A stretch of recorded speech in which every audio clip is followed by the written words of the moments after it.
Thank you. And thank you, Virginia, very much for telling us why and how sentience was included in the amendment to the Act. And I want to congratulate both you and John Hellstrom, who was unable to join us today, for your leadership in that achievement.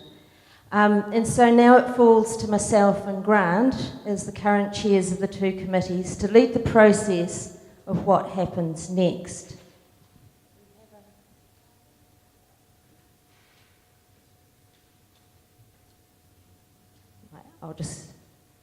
I have to say at the outset that at a personal level, I've found aspects of this discussion somewhat perplexing. As a baby boomer raised on a Southland farm and trained as a veterinarian, the existence of animal sentience has always been self-evident, carrying with it the prerequisite to treat animals fairly and provide for the needs and comfort within which lies the mantra of a good life and a decent death. And so I ask myself, why are we even debating this?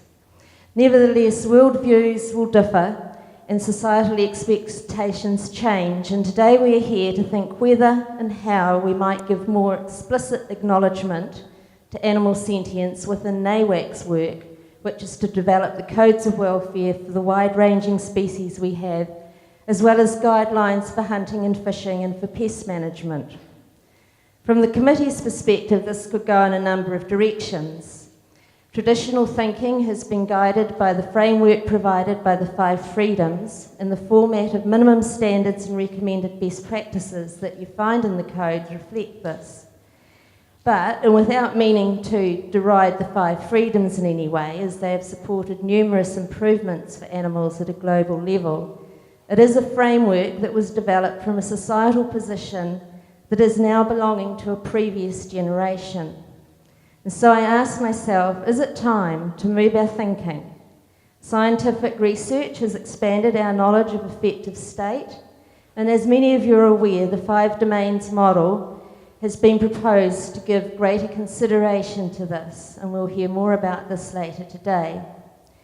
So what does inclusion of sentience in the Act mean for NAWAC? Some questions that come to mind are, is this a signal to transform our thinking about animal needs? Do our codes and their structure place sufficient cognizance to animal sentience? And do we need to review our decision-making frameworks? And so we've conspired to bring you all here today to gather and absorb what we know will be wide-ranging views.